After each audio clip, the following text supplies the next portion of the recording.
זו סוני FX3. אנחנו בשנת 2024, והמצלמה הזו הושקה לפני למעלה מ3 שנים, אפילו 3.5 שנים. והשאלה היא, האם בשנת 2024 עדיין כדאי לקנות את המצלמה הזאת? אני אחלק את זה לכמה נושאים. נתחיל בזה שהמצלמה שמצלמת אותי כרגע היא סוני FX6. היא בעצם המצלמה הראשית שלי. אז נעשה ככה. נתחיל בפתיחת קופסה. אחרי שנעשה פתיחת קופסה נדבר על ההבדלים, ויש המון הבדלים בינה לבין ה-FX6. ואז נעבור לאפליקציה, נדבר עליה קצת, לא הרבה. ואז אני אראה כמה דוגמאות, גם באור יום, גם בלילה, גם סטילס, גם וידאו. יהיה מאוד מעניין, נתחיל. אוקיי, אז הקופסה, קופסה קלאסית של סדרת הסינמה של סוני. בפנים, דבר ראשון זה הידית עם הכניסות XLR לסאונד. ואז כמובן המצלמה. אין ספק, העיצוב פגז. בנוסף, כבל מ-USB-A ל-USB-C. כמובן, סוללה. מתאם הוטשו שאין מה לעשות איתו.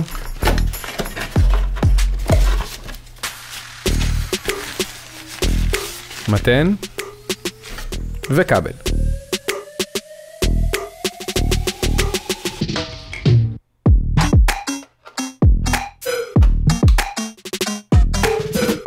אוקיי, אז היא נראית מעולה.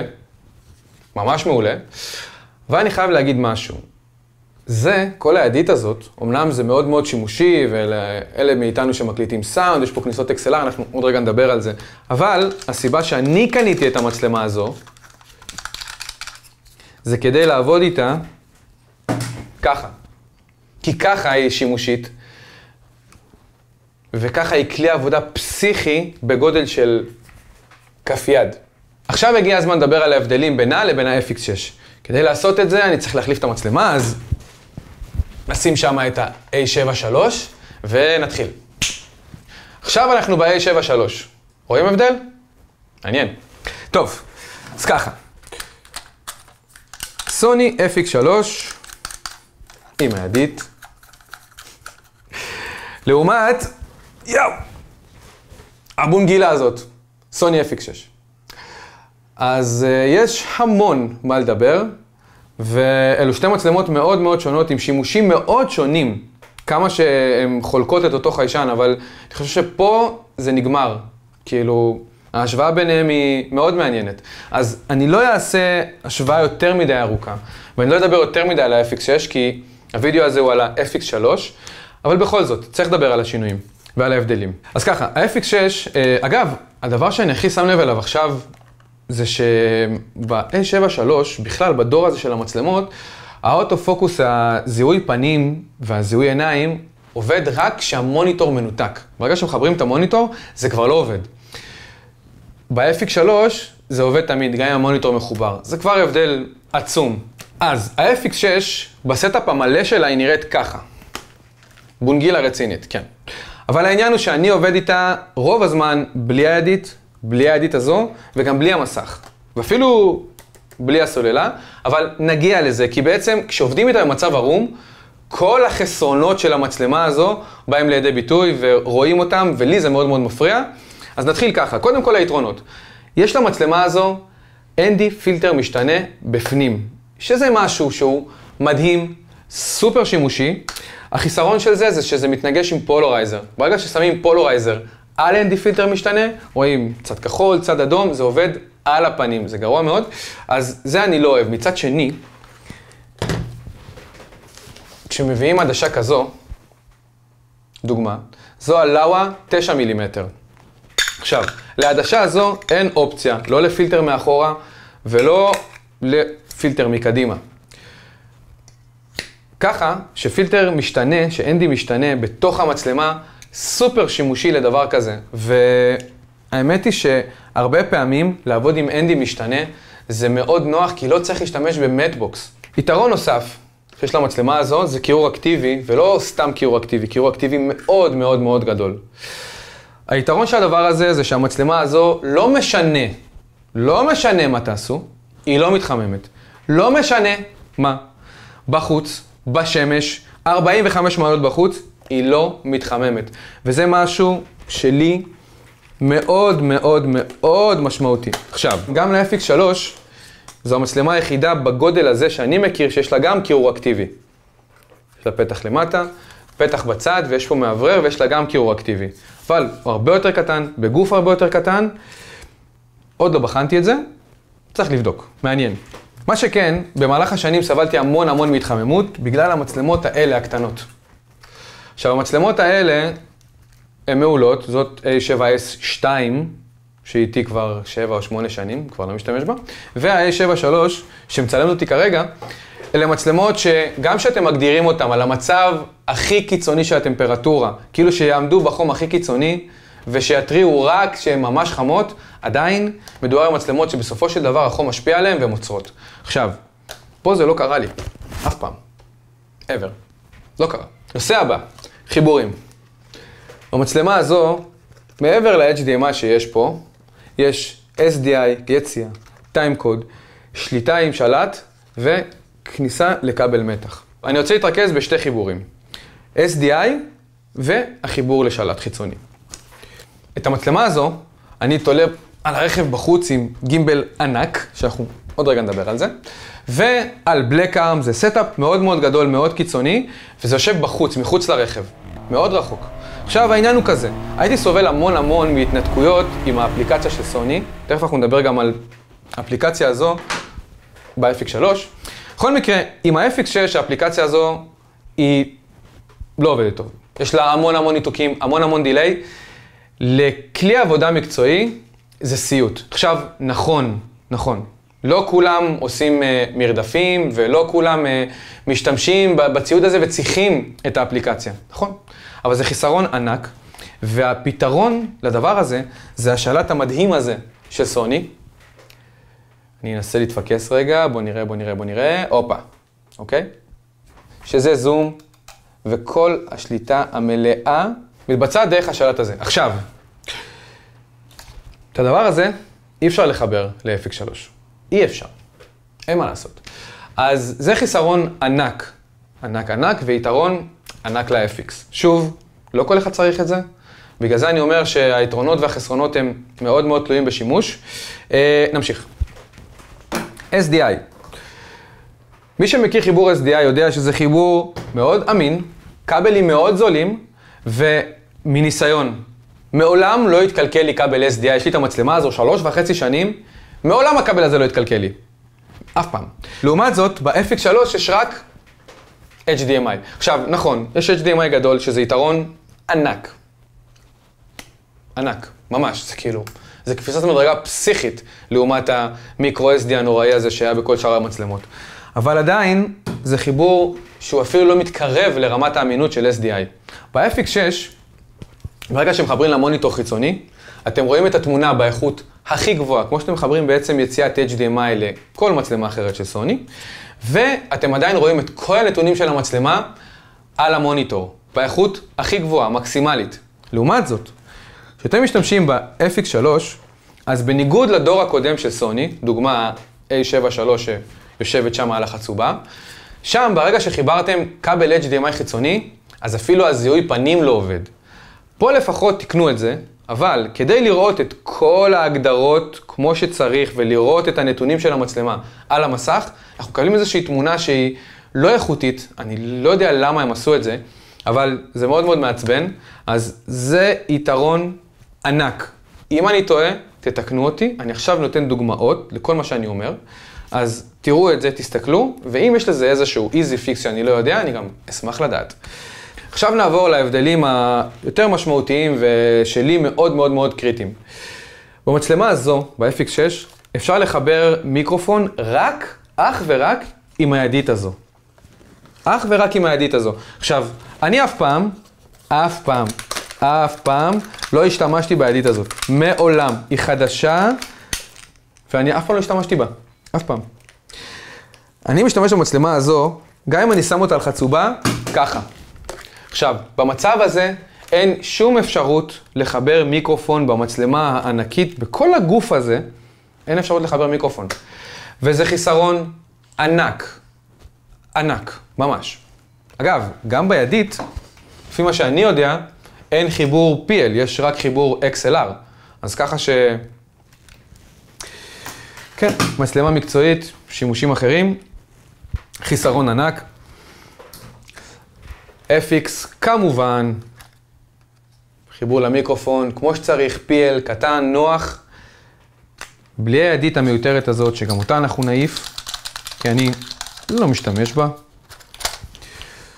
אז אפשר בסטאפ כזה קטן לחבר מיקרופון, לחבר HDMI. אחלה סטאפ, ממש. ההבדל האחרון, IBIS, In Body Image Stabilizer. מקווה שאמרתי את זה נכון. במצלמה הקטנה הזו יש IBIS, כמו כל המצלמות הקטנות של סוני. מה שאומר, כשאתם מצלמים איתה ידנית, היא עושה עבודה מדהימה. ממש. ממש. לעומת זו, במצלמה הבונגילה הזאת אין IBIS. אני את המצלמה הזו, ובכלל המצלמות הקטנות של סוני, אני ממתקן על השמשה בזמן ששתי מגישים מדברים ביניהם. דוגמה. עכשיו, יצא לי המון לצלם נסיעות בקצב מהיר, יצא לי המון לצלם נסיעות בשטח, בשבילים, שיש ויברציות, שיש רעידות.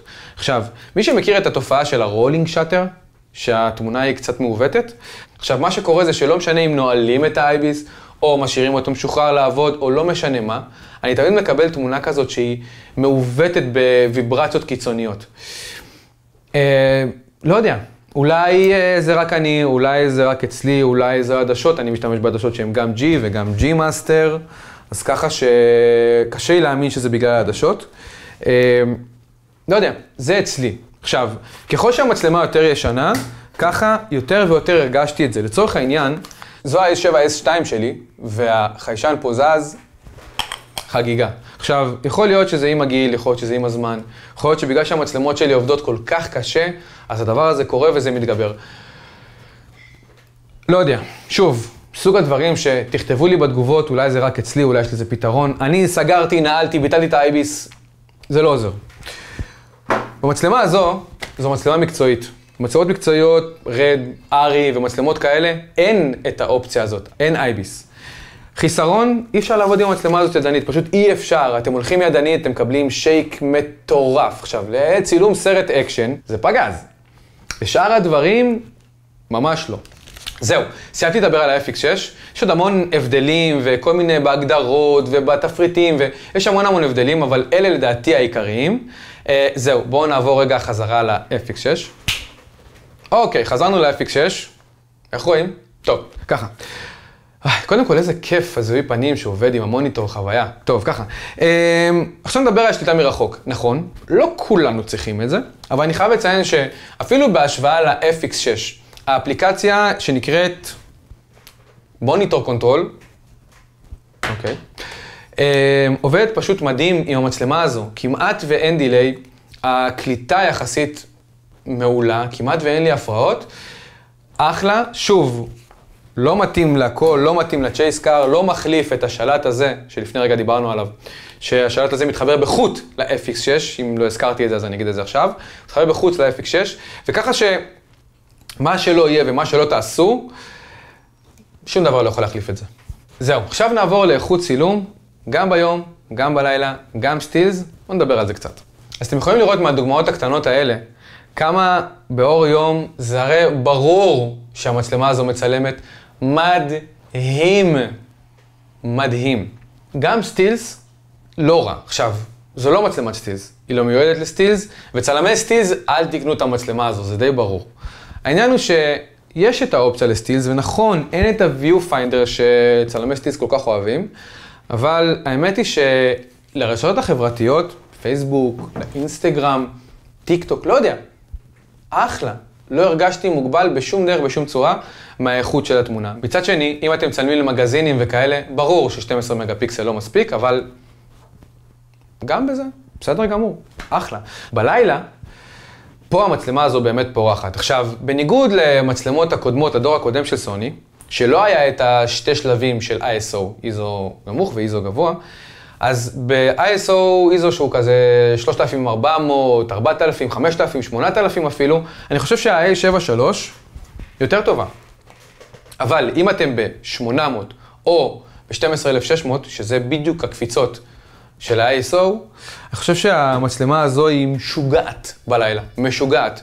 עכשיו, שימו לב לכל פוטאג' ולכל שוט שעשיתי, זה פשוט לא להאמין איך זה מצלם בלילה. זה מדהים. אם יש משהו שהוא ברמה אחרת מכולם לדעתי, זה זה. כי יש לי חבר עם רד קומודו, אני לא הולך לעשות את ההשוואה הזאת, ממש לא. לא נכנס לזה, ותומר, אתה רואה את הריוויו הזה, כן או לא? אני לא נכנס לוויכוח הזה, אני רק אומר שבלילה זו מצלמה יותר טובה, זו ה-FX6. אז זה בעניין הזה. דבר נוסף שאני ממש אוהב, שוב, גם ב-FX6, גם במצלמה הזו, היכולת לצלם 100 או 120 FPS ב-4K, זה כבר slow motion ממש, וזה פגז. באמת, פגז.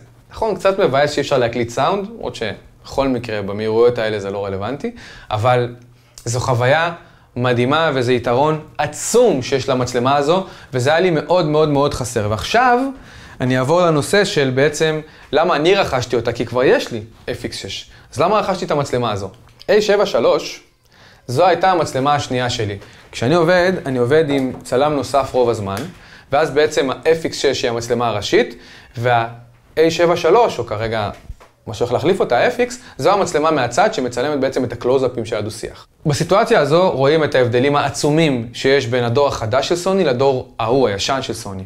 בעצם ה-A7 III מצלמת 8 ביט, ה-FX6, FX3 מצלמות 10 ביט, טווח דינמי יותר גדול, דור חדש, רואים הבדלים עצומים, וכשמצלמים את אותה סצנה, באותה תאורה, באותו זמן, נורא קשה לשחק עם זה, ואכלתי המון קש בעריכה, וזה משהו שנורא רציתי כבר להימנע ממנו.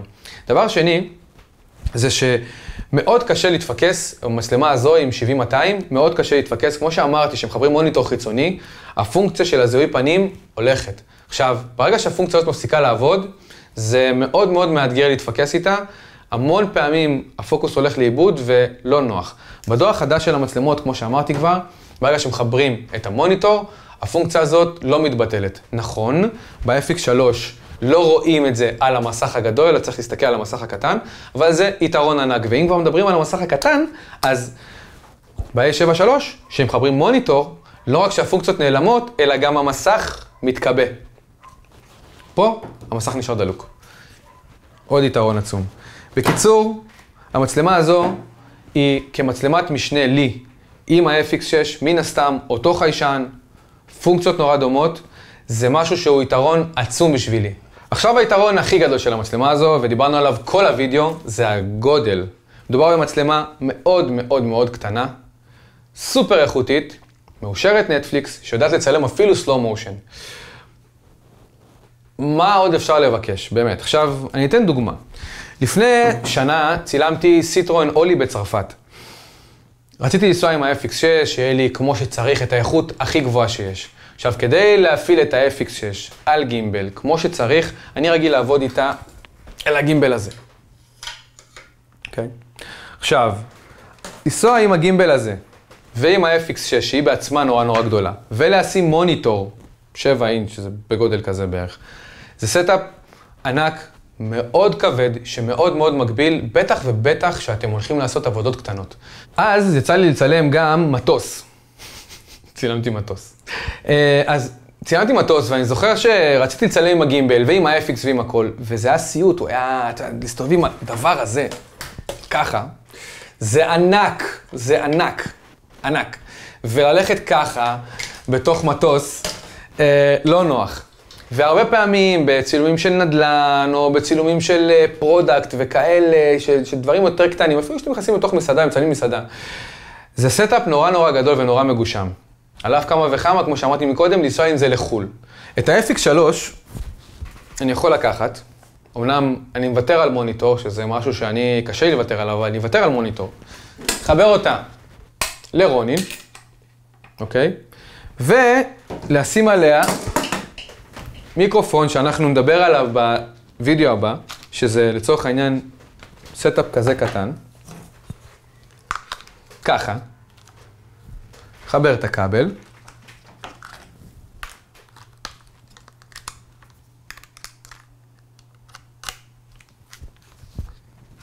וזה הסטאפ שלי. עם גימבל, לא משנה, עם גימבל, בלי גימבל. זה הסטאפ שלי. ויש הבדל עצום בין... כן. וזהו, שדיברנו מקודם על זה שב-FX6 אתם גם לא יכולים להקליט סאונד, אז תבינו שגם עם תיק סאונד הסתובבתי. אז דמיינו לכם להגיע להפקה ככה, עם כל זה, ועוד לטוס עם זה לחול, ואז אתם גם צריכים איש צוות שיחזיק את הסאונד, כי אתם לא יכולים לעשות סאונד לבד. לעומת זאת, הסתובב ככה, עם זה, מקסימום עם זה, זהו, זה הסטאפ. האיכות היא אותה איכות, הסאונד, דעתי אותו סאונד. אז לסיכום, FX3 מצלמה מדהימה. ממש, ממש. יש איזושהי שמועה שעד סוף שנה, עד סוף 2024 או תחילת 2025 הולך לצאת מרק 2. אני לא יודע, בכל אופן, קשה לי להאמין שתוך 3 שנים סוני הוציאו עוד דור, לסוני לוקח המון זמן, ה-A7S2 הזו, הייתה אצלי, אם אני לא טועה, 7 שנים עד שיצא A7S3. מעניין? בכל מקרה, לשאלה הראשונה, האם לקנות ב-2024 סוני FX3? כן. חד משמעית עם סימן קריאה, כן. היום המצלמה הזו יותר טובה מ-FX6, תלוי בשימוש. לי, אני לא יכול לתלות את המצלמה הזו בחוץ על גימבל, ולחבר כבל, ולחבר SDI, ולחבר שלט. אני לא יכול לעשות את זה. אז ככה שלי לא. היא מצלמה שנייה או מצלמה להפקות מסוג אחר. אבל אם היא יותר טובה או פחות טובה, לא יודע. זה אתם תגידו, לפי השימוש שלכם.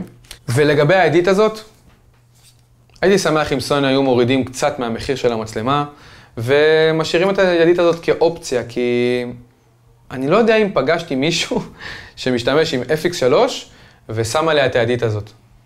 זהו, הגענו לסוף. לא דיברתי בכלל אגב על נתונים, על מספרים מדויקים, על השוואות. מצלמה הזו בת 3.5 שנים, יש ים של תוכן ברשת על המצלמה, והשוואות כאלה ואחרות בתנאי תאורה כאלה ואחרים במצבים. אוקיי? אותי עניין לדבר על למה קניתי אותה, על ההשוואה, על ה-FX, על מה היא שווה ב-2024, וזה מה שדיברנו היום. זהו, אז עכשיו אני אספר לכם שבסקירה הבאה אני הולך לדבר על המוצר הזה, ה-Rode Wireless Pro. אז אם אתם אהבתם את הסרטון הזה, ואתם רוצים לראות עוד סרטונים בסגנון הזה, מוזמנים להירשם לערוץ, תלחצו על הפעמון ככה שבכל פעם שעולה סרט חדש אתם תישארו מעודכנים. זהו, כמו שאמרתי מקודם, שאלות, דברים כאלה, תגיבו למטה. זהו, היה לי כיף, עד הפעם הבאה, ביי.